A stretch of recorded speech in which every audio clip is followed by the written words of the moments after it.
Desperate screams on the streets of Shanghai as residents protest the prospect of having COVID-19 isolation facilities so close to their home. In a video obtained by Reuters, people wearing hazmat suits with the word police on their back could be seen scuffling with other people outside a housing compound on Thursday.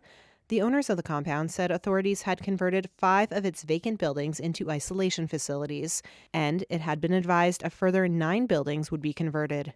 It said it had moved 39 tenants to rooms in other parts of the compound and had offered compensation to them.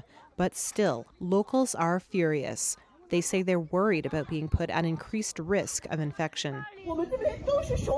All of us here are residents who abide by the law. We want to do something for the country. We are willing to do something for the country. But now you want to place infected patients with high transmissibility rates less than 20 meters away from some residential areas. What do you want us, the common folk, to do? Shanghai has become the epicenter of China's largest outbreak since the virus was first identified, recording more than 300,000 COVID infections since March.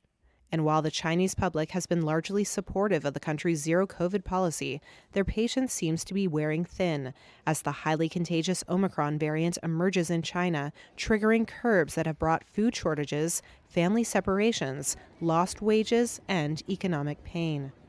In locked-down Shanghai, many streets are empty, with storefronts closed. Under China's zero-COVID policy, everyone who tests positive must quarantine at designated sites, and the neighbors are asked to isolate in their homes for 14 days. Some residents have expressed frustration on social media over the difficulties in getting food and poor conditions at central quarantine facilities. Footage provided to Reuters on Thursday by an occupant of a facility showed people crammed into what looked like an office building. The person who filmed the video, who declined to be identified, said there were at least 200 people there, including young children, adding there were no showers and just 4 shared toilets.